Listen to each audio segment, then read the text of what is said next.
Olá, alunos da turma ATM 45. Estou aqui com vocês na nossa 24ª aula da disciplina Paciente Crítico e Grave. E hoje nós iremos falar sobre o assunto do momento, né? Sobre questões de COVID, o que é o COVID, sinais, sintomas, né? O período de incubação, qual que é a assistência de enfermagem a esses pacientes, né? A questão de liberação de gotículas, aerosol, quando que isso acontece, tá bom? Questão de paramentação e desparamentação e questões de resíduos hospitalares. Eu espero que vocês gostem dessa aula. Qualquer dúvida, pode me deixar uma pergunta via portal, me mandar um e-mail que a gente vai se falando por lá, tudo bem? Então vamos lá.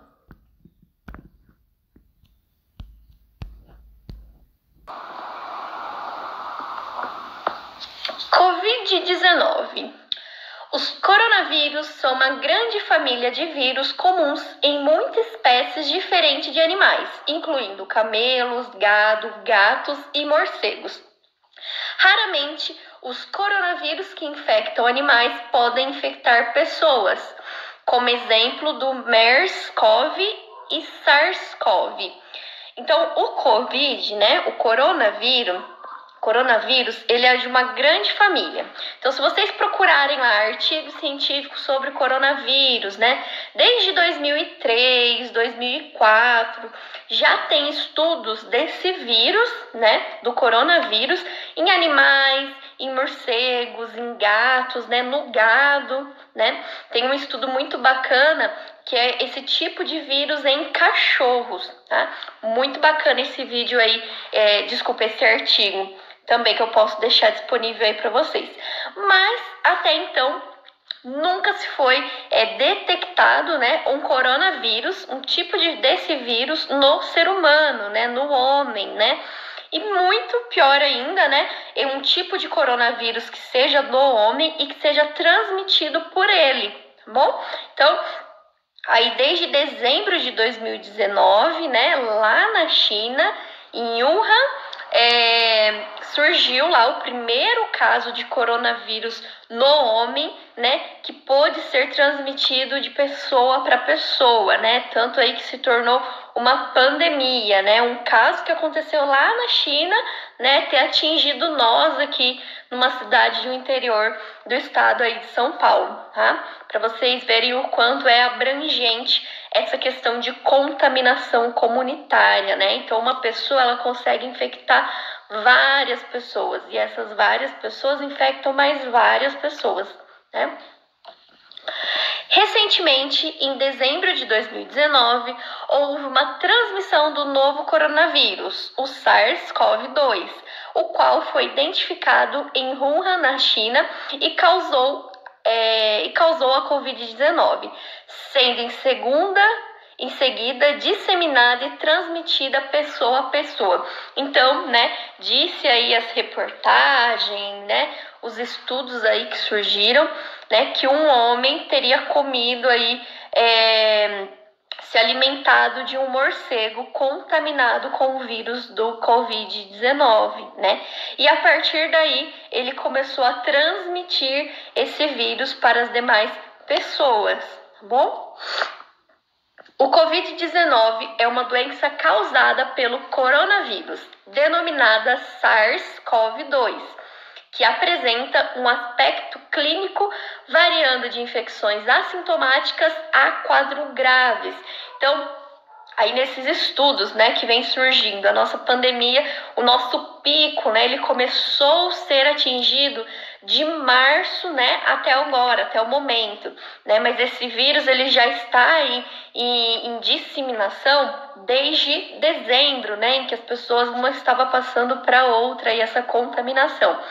Então, já se tem estudo, que demonstra que tem pessoas assintomáticas, então eu posso estar com o vírus, eu posso estar no meu período de transmissão desse vírus, porém, eu posso não sentir nada, Ou talvez uma leve dor de garganta, um episódio leve de febre que a pessoa não tenha reparado, São pessoas assintomáticas, que não tem nenhum sintomas ou sintomas mínimo possível, tá? Até os casos mais graves, Principalmente aí pacientes que já têm alguma comorbidade, diabético, hipertenso, né? Tem alguma patologia em específico, cardiopatas, né? Eles são pré-suscetíveis aí, predispostos a ter um quadro mais grave caso adquiram aí o vírus do novo coronavírus, tá? De acordo com a Organização Mundial de Saúde, a maioria, que é cerca de 80% dos pacientes com Covid, podem ser assintomáticos ou oligossintomáticos, que têm poucos sintomas, e aproximadamente 20% dos casos detectados requer atendimento hospitalar por apresentarem dificuldade respiratória, dos quais aproximadamente 5% pode necessitar de suporte ventilatório. Então, às vezes a gente acha essa porcentagem pouca, né? Nossa, mas só 5%? Mas imagine aí em grande proporção, né? Numa cidade de São Paulo, no estado de São Paulo, né? Pensando aí em quantos habitantes, né, nosso estado aí habita, o que 5% acaba sendo muito, né? E esses 5% que são de casos graves, que necessita de suporte ventilatório, seja intensivo ou suplementar, né? É uma grande maioria de pessoas, né? Pensando só em 5%. E isso afeta muito o nosso sistema de saúde, né? Seja ele particular ou até o sistema único aí de saúde, porque sobrecarrega, né, e o sistema de saúde. Então, no pico lá da pandemia, entre julho e setembro, julho e agosto, né, que foi o pico da nossa pandemia, né, os hospitais estavam sobrecarregados, né, tanto que teve muita taxa de óbito, né. Enfim, o sistema de saúde estava sobrecarregado por conta do Covid, tá bom? Os sintomas da Covid-19 podem variar de um resfriado a uma síndrome gripal, presença de um quadro respiratório agudo caracterizado por pelo menos 2 dos seguintes sintomas: sensação de frio ou febre associada a dor de garganta, dor de cabeça, tosse, coriza, acabei tampando aqui, né? E pneumonia severa, desculpa. Então, esses são os principais sinais e sintomas aí da nossa Covid-19, né? Além disso, né, os mais comuns aí, que eu já citei também, mas eu volto a dizer: tosse, febre, coriza, dor de garganta, dificuldade para respirar, perda de olfato, que é a anostomia, alteração do paladar, distúrbio gastrointestinais, né? Muitos pacientes apresentam um episódio de diarreia, náusea, vômito, né? Cansaço, diminuição do apetite e dispneia aos pequenos esforços, né? Então o paciente sente muita falta de ar, né? Justamente porque o Covid, né? O vírus do coronavírus, ele aí impacta, né, na cavidade pulmonar, né? Ele vai atuar ali na cavidade pulmonar. É por isso que quando os pacientes, né, que estão internados em casos graves de Covid, o raio-x, no momento que é feito, né, o raio-x é observado como se fosse um vidro fosco, sabe? Aquele vidro que não é brilhante, é um vidro fosco mesmo. Na imagem a gente consegue ver nitidamente. E vidro fosco, imagem de vidro fosco, no raio-x, numa tomografia, é indício aí de Covid, tá bom? A transmissão, então, como vocês já sabem, mas apenas reforçando aqui, a transmissão acontece de uma pessoa doente para outra ou por contato próximo por meio de. Então, do mesmo jeito que uma pessoa tá falando com a outra, pode estar transmitindo, ou até mesmo caso eu tussa, né? Que eu leve a mão à boca e acabe relando, né, em algum outro objeto, e vem outra pessoa e rela naquele objeto, pode ser que acabe adquirindo esse vírus também, tá? Então aí pode ser por meio do toque, do aperto de mão contaminadas, gotículas de saliva, o espirro, a tosse, o catarro, objetos ou superfícies contaminadas, como celulares, mesas, tablets, maçanetas, brinquedos, teclados de computador, etc. principalmente na área da saúde, né, no ambiente hospitalar, né? Então, não é só porque meu paciente está lá no isolamento, no momento que eu fui prestar uma assistência a esse paciente, né, eu me paramentei, coloquei todos os EPIs, fui lá tudo certinho, né? Quando eu sair de lá, se eu não higienizar minhas mãos, eu posso estar contaminando a maçaneta, o teclado do computador, a caneta que eu peguei para anotar o prontuário, se for um prontuário físico, tá bom? Também pode ser transmissão aí, o aperto de mão, gotícula de saliva, espirro, tosse, catarro, isso daqui eu já acabei de falando para vocês, né? Diagnóstico. O diagnóstico da Covid-19 pode ser realizado a partir de critérios como... Então, tem vários critérios, no máximo aí são 4 critérios, né? Para diagnóstico de Covid. Então, eu posso diagnosticar um paciente que ele já veio com sintomas, né? Então, a gente costuma aí dizer um diagnóstico clínico com sintomas histórico domiciliar, né? Um histórico epidemiológico. Um diagnóstico clínico mesmo, que esse paciente já chega, ele diz que não acha, né, que não teve contato com ninguém que esteja contaminado pelo coronavírus. Também tem o diagnóstico por imagem, que eu consigo ver numa tomografia de tórax, né, a imagem, o vidro fosco, né, ele é bem apagado, né, então a imagem pulmonar, ela é bem nítida aí de contaminação pelo Covid, tá bom? Então, eu vou especificar aí cada um desses casos, tá? O diagnóstico clínico é realizado pelo médico atendente, que deve avaliar a possibilidade da doença, principalmente em pacientes com a associação dos seguintes sintomas: febre, que pode estar presente no momento do exame clínico ou referida pelo paciente, sensação afebril de ocorrência recente. Síndromes do trato respiratório, por exemplo, tosse, dispneia, coriza, dor de garganta.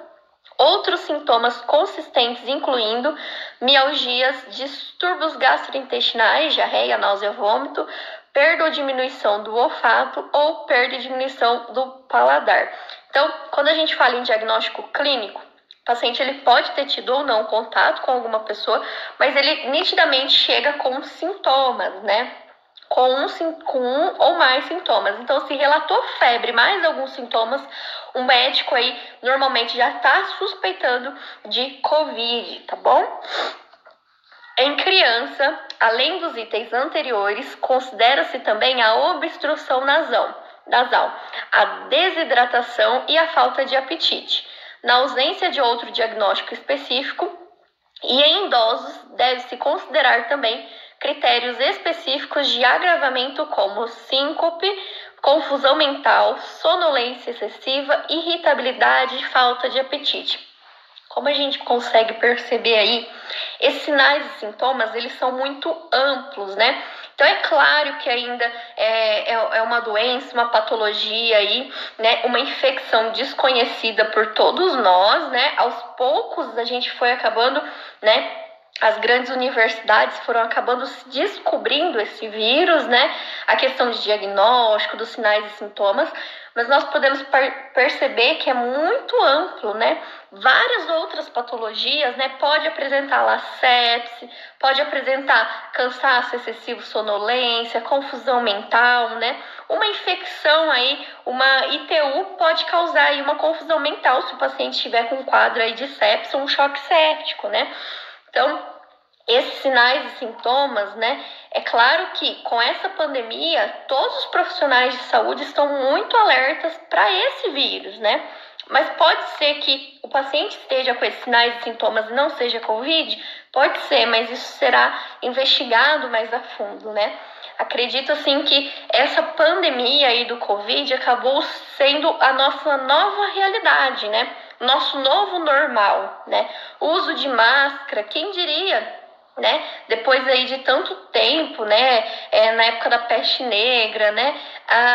O Brasil tem que usar máscara frequentemente, né? Em locais públicos aí, justamente para tentar evitar o máximo dessa liberação de gotículas, né? No momento aí da comunicação, tá? Outro tipo de diagnóstico aí se trata do diagnóstico clínico epidemiológico, que é realizado pelo médico também, na qual considera-se, então, esse diagnóstico clínico epidemiológico, além dos sinais e sintomas que esse paciente ele vem apresentando, ele relata que ele teve contato com uma pessoa já com diagnóstico de COVID, tá bom? Que são casos de pacientes com associação dos sinais e sintomas supracitados ou SARG mais histórico de contato próximo ou domiciliar nos últimos 14 dias antes do aparecimento dos sintomas, com caso confirmado laboratorialmente para COVID e para o qual não foi possível realizar a investigação laboratorial específica. E diagnóstico clínico por imagem, né? Que é o grau de sintomas respiratórios mais febre, né? Ou SARS, né? Que é síndrome respiratória aguda ou óbito por síndrome respiratória aguda, que não foi possível confirmar ou descartar por critério laboratorial e que apresentem alterações tomográficas. Então, às vezes, né? Lá nos exames sanguíneos não é possível ainda detectar, mas no exame de imagem, né, é possível identificar o comprometimento pulmonar daquele paciente, tá? Por isso que muitas vezes, quando o paciente já chega num grau um pouco mais avançado ali no pronto atendimento, né, em algumas instituições eles já têm o protocolo, né, assistencial de solicitar os exames laboratoriais, que é o teste rápido para COVID, e fazer a tomografia de tórax, né, quando o paciente chega um pouco mais agravado. Porque pode ser que ainda o paciente ainda não esteja no período de incubação, né, mas já esteja com comprometimento aí da cavidade torácica, tá? Diagnóstico laboratorial. Caso o paciente apresente os sintomas respiratórios mais febre ou síndrome respiratória aguda, o profissional de saúde poderá solicitar os seguintes exames laboratoriais: de biologia molecular, que é o PT-PCR, que é em tempo real, que diagnostica tanto COVID-19, a influenza ou a presença de vírus sincial respiratório, normalmente até o 8º dia do início de sintomas. Então, o PCR, né, também aí como teste rápido, ele consegue identificar o COVID desde que seja a partir do 7º, 8º dias. Então, normalmente, o médico, ele pergunta quantos dias o senhor está com esse sintoma, né? Quando foi que começou? Se foi mais que 7 dias e se é caso de COVID, provavelmente será detectado lá no PCR, tá bom? Também pode ser solicitado o exame de imunológico, né, que detecta ou não a presença de anticorpo em amostra coletada a partir do 8º dia de início dos sintomas.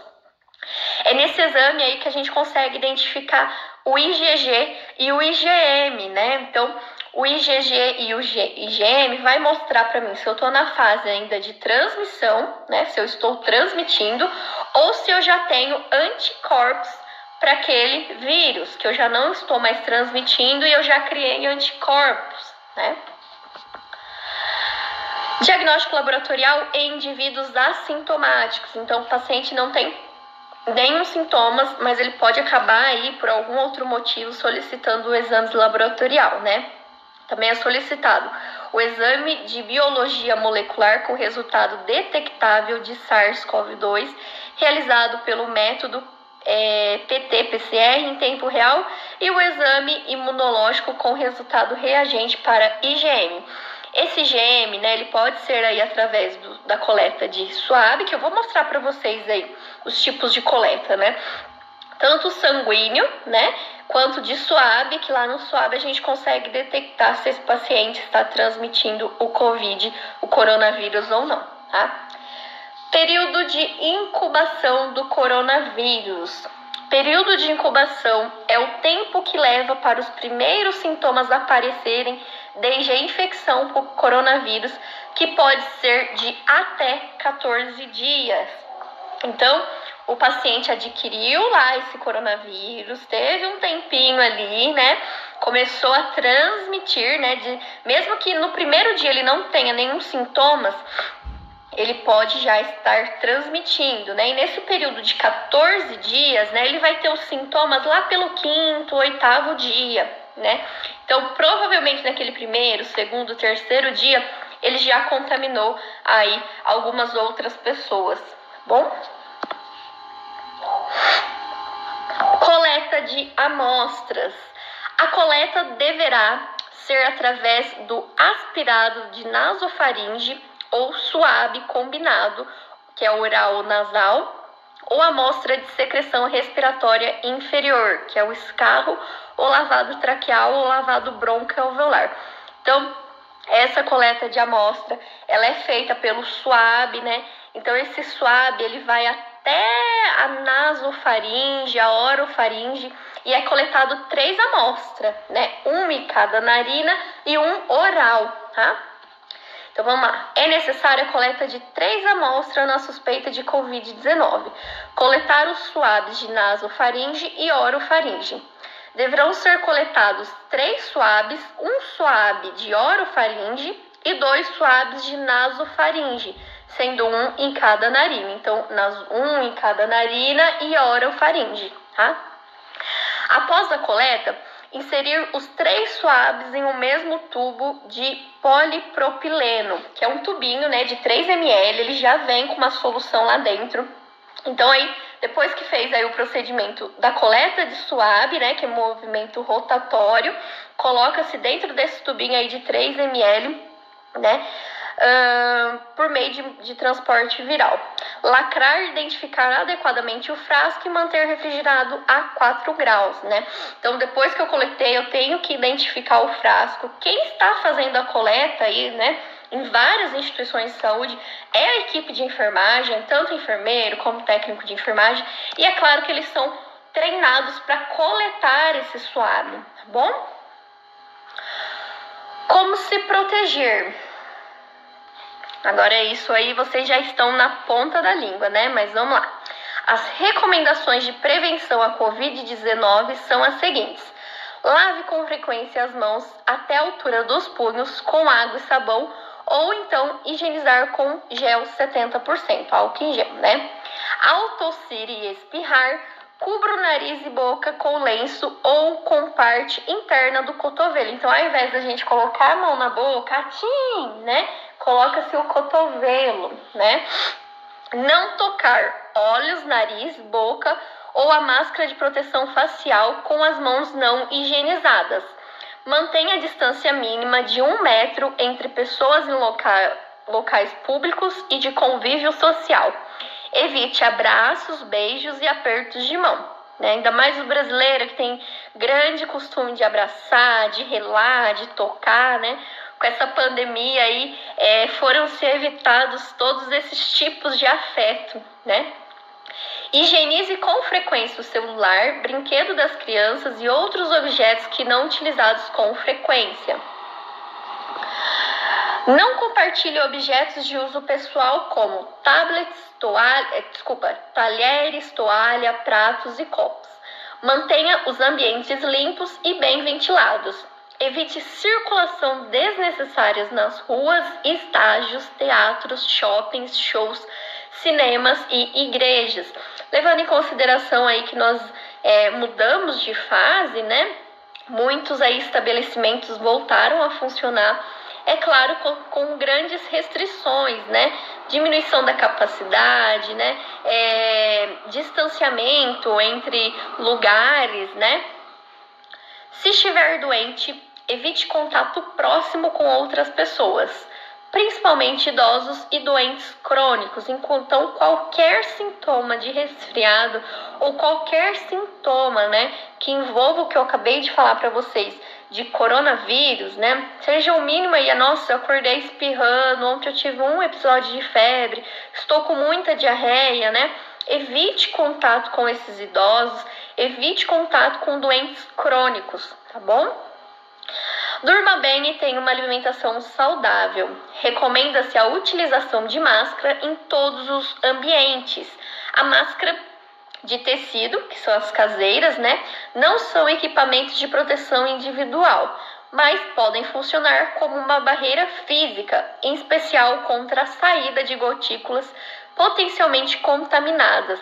Então, na verdade, A máscara de tecido, ela mais é uma prevenção, né, para você não estar liberando gotícula para outras pessoas do que para você mesmo, né? Porque a máscara de tecido, ela faz você inalar. Então, se você não usa, ou o seu amigo, o seu colega não esteja usando a máscara, aquela gotícula ela pode ir mais longe, tá bom? Então, com a máscara é um método aí de evitar a transmissão por parte da gotícula, tá? Corte. Vocês já ouviram falar em corte? Corte, né, é um tipo de isolamento, né? Então, quando eu tenho um paciente, vamos supor, lá na minha enfermaria, no leito, no quarto 302, né? Eu tenho 2 pacientes que já foram confirmados por exames laboratoriais, por exames de imagem, que eles são COVID positivo. Então, eu já tenho essa confirmação do diagnóstico desses pacientes, né? Esses 2 pacientes, eles podem estar juntos, ou seja, como vocês sabem, COVID, o paciente precisa estar em isolamento justamente para não contaminar aí os profissionais e nem os demais pacientes. Mas quando eu tenho 2 ou mais pacientes com o mesmo diagnóstico, né? É claro, o diagnóstico muito confirmado, né? A certeza de confirmação desse diagnóstico, eu posso aí juntar esses 2 pacientes. Ou seja, então o que seria um isolamento com um paciente, fica um isolamento com 2 pacientes, com 2 leitos, tá bom? Então isso a gente costuma dizer corte, né? Muitas UTIs viraram corte, né? Por quê? UTI é o salão aberto. Então, salão aberto, postinho de enfermagem no meio desse salão, né? Então, com o aumento aí dos casos de COVID, muitos pacientes tiveram que ir para UTI, né? Ter aí uma assistência aí intensiva, né? Então, muitas UTIs viraram cortes, né? Aquela questão do estádio lá, que abriu aí para leitos, né? Para receber casos de COVID, né? Aquele espaço virou corte, porque todo mundo que estava ali estava diagnosticado com confirmação de COVID, tá? Então, esse espaço aí acaba sendo o contrário, né? Ao invés do profissional, né, ter que se paramentar para entrar em isolamento, o profissional ele fica paramentado o tempo todo, porque ele já está num ambiente que é um isolamento, seja ele amplo ou não, bom? Então vamos lá, corte. O isolamento em cortes consiste em separar uma mesma enfermidade ou área aos pacientes com infecção pelo novo coronavírus. Essa corte pode ser realizada em todas as unidades ou setores que foram receber pacientes suspeitos ou confirmados de infecção pelo novo coronavírus. Coleta de resíduos e roupas. E agora a gente vai falar, né, sobre os materiais, né? Então, se eu usei um papagaio, se eu usei um frasco de aspiração, né? Se eu usei um circuito do respirador para aquele paciente, todos os materiais, resíduos e roupas precisam ser separados, principalmente o material que é reprocessado, né? Então, se eu usei um papagaio para desprezar uma diurese lá de uma bolsa coletora de um paciente que é COVID positivo, eu não posso misturar esse papagaio com os demais materiais de pacientes que não eram, né, contaminados pelo COVID. Porque todo esse material, ele tem que ir para a central em saco identificado, né? Então, eu posso colocar todo o material lá que eu usei naquele paciente que é COVID e no saco identificar COVID, justamente para lavagem, né, ser um pouco separada, né? E tem todo o processo aí de central, o que lavar primeiro, né? Se o que foi utilizado em paciente que não era contaminado, eles têm todos os protocolos aí, tá? E com roupas e resíduos também, tá? Deve ser separado e identificado, tá? Os resíduos provenientes da atenção a pacientes suspeitos ou confirmados com infecção pelo COVID-19 devem ser enquadrados na categoria A4, que é o resíduo infectante. Lá pela Anvisa, né? Existe aí uns subgrupos, A1, A2, A3 e A4. E cada grupo, eu até deixei aqui para vocês, se vocês tiverem curiosidade aí de ver, né? E cada grupo vai falar sobre determinado acondicionamento, né? Então tem os seus riscos, né? Quando a gente fala em Covid, em coronavírus, ele está no nível mais alto, no A4, né? Então a gente tem que ter um tratamento, um acondicionamento diferente, tanto daqueles materiais, roupas, equipamentos, daqueles resíduos, tá bom? Orientação domiciliar. Então nós lá da equipe de enfermagem, da equipe da assistência, né, a esse paciente, né, precisamos fornecer algumas orientações quando se trata de um isolamento domiciliar, né? Então, o que a gente deve falar para esse paciente? Como conduzir esse isolamento domiciliar? Isolamento social é igual a permanecer em afastamento temporário em domicílio, usando máscara por 10 dias, né? Na verdade são 14, mas aí a gente conta questões do início dos sintomas, né? Com ambiente privativo e ventilação natural, distância dos demais familiares e evitar compartilhamento de utensílios domésticos, enquanto houver sinais e sintomas clínicos. Orientar a importância da higienização das mãos.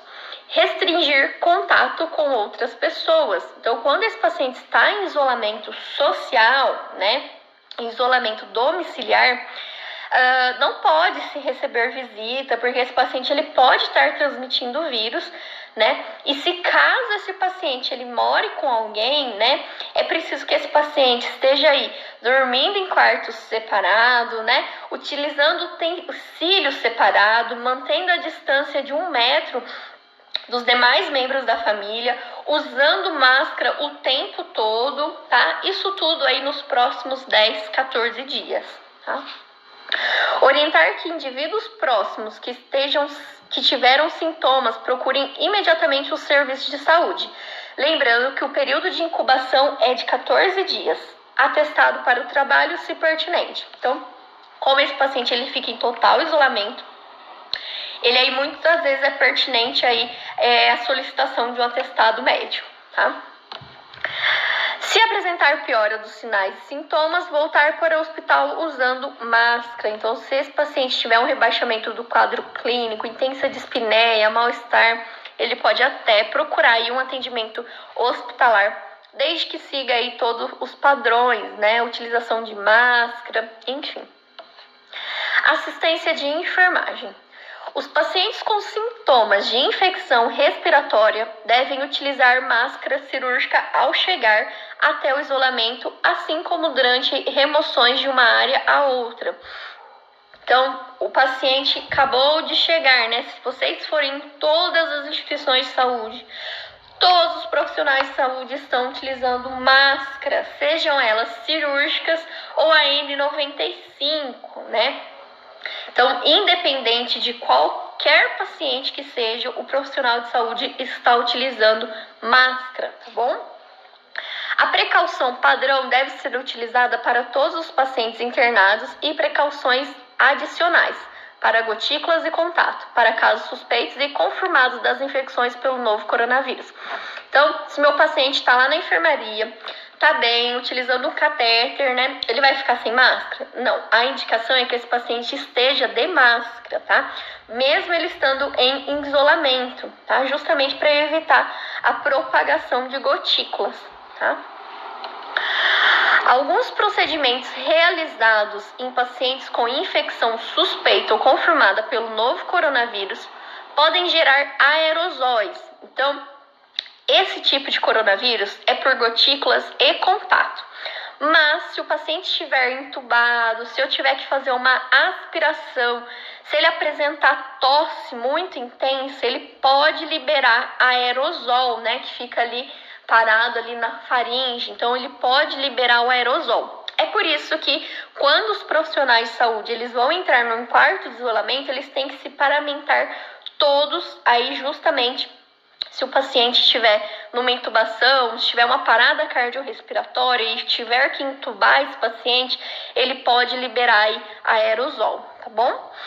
Como, por exemplo, procedimentos que induzem a tosse, intubação ou aspiração traqueal, ventilação invasiva e não invasiva, ressuscitação cardiopulmonar, ventilação manual antes da intubação indução de escarro, coletas de amostras nasotraqueais, entre outras. Para esses casos, as precauções para gotículas devem ser substituídas pela precaução para aerosol, né? Então aí se usa gorro, óculos, máscara N95, luva, avental, né? Os procedimentos que podem gerar aerosóis devem ser realizados preferencialmente em uma unidade de isolamento respiratório. Caso não haja local para isolamento, conforme supracitado, colocar o paciente em um quarto com portas fechadas e restringir o número de profissionais durante esse atendimento. Algumas instituições de saúde, né, como protocolo institucional, eles estabelecem que o profissional que está cuidando daquele paciente, né, que está paramentado, que está ali prestando aquela assistência para aquele paciente, ele vai ficar com aquele paciente, né, o tempo todo, inclusive o período de estadia daquele paciente naquela instituição. Então, se meu plantão é de 6 horas, todos os dias, né, todos os meus horários aí de 6 horas, eu estarei prestando assistência a esse paciente. Por que o Ministério até sugeriu isso? Para evitar, né, o mínimo de contaminação possível. Então, se já tem uma pessoa direcionada para aquele paciente, né, para que eu vou enfiar mais 10 pessoas lá dentro daquele quarto, né? Se já tem uma pessoa, o risco de contaminação é muito menor quando se tem uma pessoa centrada, fazendo aquilo especificamente função dela, tá? Para tais procedimentos, é obrigatório o uso de máscara de proteção respiratória com eficácia mínima de filtração de 95% de partículas. Então, a principal aí do mercado é a N95, né? A N95, ela tem capacidade de filtrar o ar 95%, né? Essa N95, ela tem 3 camadas. A camada externa, uma camada do meio, né, interna, e a camada interna que é em contato com o colaborador, né, com o profissional. Nessa camada do meio, ela tem um filtro. E quando esse profissional respira esse ar, né, esse filtro, ele barra 95% das impurezas, né, desses vírus, né, evitando que aquele profissional possa inalar o vírus do Covid, de outras patologias aí que seja, tá bom? Cuidados com o corpo pós a morte. Então, caso esse paciente, né, ele evolua a óbito, né, por Covid, acredito que vocês tenham visto aí na mídia, né, que paciente quando tem o óbito, né, a causa lá sai como Covid, o paciente já sai com o caixão lacrado da instituição, né? Mas é claro que antes desse corpo, né, ser transferido para o caixão, tem todo o procedimento que quem realiza é a enfermagem, tá? Então, a enfermagem toda paramentada, ela precisa realizar alguns procedimentos, né, para preparar esse corpo para colocar aí num caixão que sairá da instituição esse caixão lacrado. E aí não tem nem essa questão pelo Ministério aí da Saúde, né? Essa questão de sepultamento, nem tem isso, né? Então é retirado o caixão da instituição e é levado direto para o cemitério para o enterro, tá?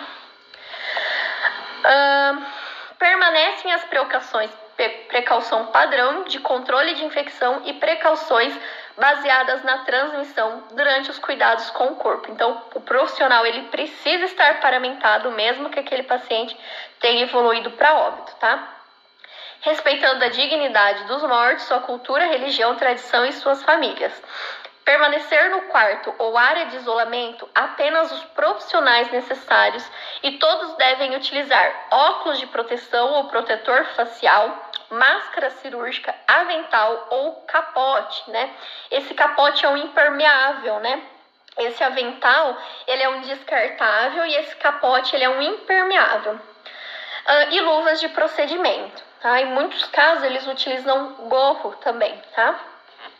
Se os procedimentos puderem gerar aerosol, como na extubação, então o paciente foi a óbito, eu preciso tirar o tubinho da boca dele. Só esse movimento de tirar o tubo eu posso causar, além de gotículas, aerosol.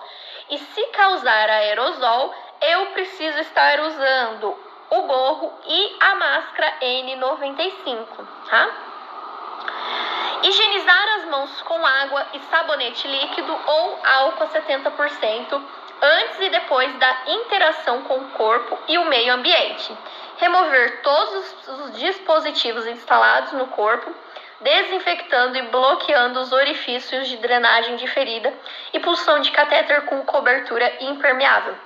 Muitas vezes o paciente com Covid, né, em estado grave, eles estão com catéter central, catéter periférico, né, às vezes com sonda. Então, todos esses dispositivos, eles precisam ser retirados, né, porque vai ser retirado pela enfermagem, e fazer curativos compressivos, né, para que não tenha a evasão aí de líquidos sanguíneos ou de alguma secreção daquele orifício que foi retirado o catéter, tá? Limpar as secreções nos orifícios orais e nasais com compressas, bloquear os orifícios naturais do cadáver, oral, nasal e retal, para evitar extravasamento de fluidos corporais. Então, muitas vezes, né, utilizado com gaze, né, com compressa. Aí a questão de oclusão, bloqueio, tanto oral, nasal e do orifício retal, né? Justamente para que não saia nenhum líquido, extravasamento de fluido, porque aquilo pode ser índice de contaminação, né? Daquele corpo ali para outros meios, tá? Detectar imediatamente os resíduos pérfuros cortantes em recipiente rígidos, à prova de perfusão e vazamento e com símbolo de resíduo infectante. Acondicionar o corpo em saco impermeável, à prova de vazamento e selado. Desinfectar a superfície externa do saco com álcool líquido a 70% ou solução clorada ou outro saneamento desinfectante regulado pela Anvisa. Identificar adequadamente o corpo com devida sinalização de risco biológico, COVID, classe 3, desculpa. Orientar os cuidados e precaução ao profissional que removerá o corpo até o necrotério. Então, esse paciente aí, né, que foi a óbito, muitas instituições, elas estão usando até 2 sacos mortuários, tá? Então, coloca lá, tamponou todos os orifícios, né? Colocou o paciente no primeiro saco mortuário, fez a higienização lá com álcool 70, desinfecção com álcool 70, e colocou dentro de outro saco morbitário e encaminhou esse paciente para o necrotério. Lá no necrotério, é importante, é claro que tem todo o procedimento de avisar a família, o médico comunica a família, o serviço social entra em contato com a funerária, diz que é um óbito, aí um COVID de classe risco 3, porque os profissionais da funerária, eles já irão vir paramentado com caixão, né? Tudo perfeitamente conforme preconiza aí a Anvisa, o Ministério da Saúde. Então, essas funerárias, elas vão vir, os profissionais todo equipado, colocam esse corpo, né, que já está dentro do saco, dentro do caixão, lacra todo esse caixão, né, e vai direto aí para o enterro desse paciente, tá bom? E aí, só para finalizar aqui com vocês, eu deixei um informativo muito bacana de uma instituição, né? Eles fizeram esse informativo para os profissionais de saúde, principalmente para a enfermagem, que tem maior contato com esses pacientes com diagnóstico ou suspeita de Covid. E aí tem um passo a passo, é claro que isso não é preconizado, varia de instituição para instituição, né? Mas é o básico, né? De questão de paramentação e desparamentação aí do profissional de saúde que presta um atendimento a esses pacientes com Covid, né? Então aí tem todo o passo a passo de como esse profissional deve atuar fora do quarto, fora do isolamento, a questão aí de realizar a higienização das mãos, de colocar a touca, né? Antes desse profissional ter contato com o paciente, né? Colocar o óculos, a N95, né? O avental, se for o caso, ou o capote impermeável ou avental descartável, né? Colocar a luva, entrar no quarto. Aí lá dentro do quarto, o que eles indicam, né? Para remoção dos equipamentos dentro do quarto, né? Justamente para você não ficar liberando gotícula, né? Aerosol pelo corredor do hospital. Então, se desparamentar dentro do quarto e sair dentro do quarto, né? Sair para fora só com a máscara, o óculos e a touca, que isso pode ser retirado lá fora, tá? Aí deixei aqui também, né? Quando esse colaborador, esse profissional vai sair do setor, né, da instituição, o que ele deve fazer? Retirar a máscara, porque provavelmente aquele profissional vai ficar de máscara o tempo todo, né? Então, no momento dele sair dessa instituição, como deve ser retirada essa máscara, como deve ser armazenada, tá? Lembrando que isso é um informativo que eu me aprimorei aí de uma instituição que eu achei muito bacana, tá? O ideal é que seja isso, né? Esses passos, mas é claro que varia de instituição para instituição. Nesse informativo ele fala o uso de 2 luvas, né? Tem instituições que eles preconizam um par de luva de cada vez, mas isso vai variar de cada instituição que vocês irão atuar aí, tá bom? Pessoal, muito obrigada pela participação de vocês. Espero que vocês tenham gostado aí dessa nossa aula. É claro que Covid ainda é uma coisa nova, é a nossa nova realidade, né? A cada dia mais a gente vai aprender com essa patologia, com esse vírus, né? Com diagnósticos que irão surgir. Mas isso aí só foi uma palhinha, tá bom? Espero que vocês tenham gostado. Qualquer dúvida pode me deixar uma pergunta aí via portal que nós iremos nos falando, tudo bem? Beijo pra vocês e até mais!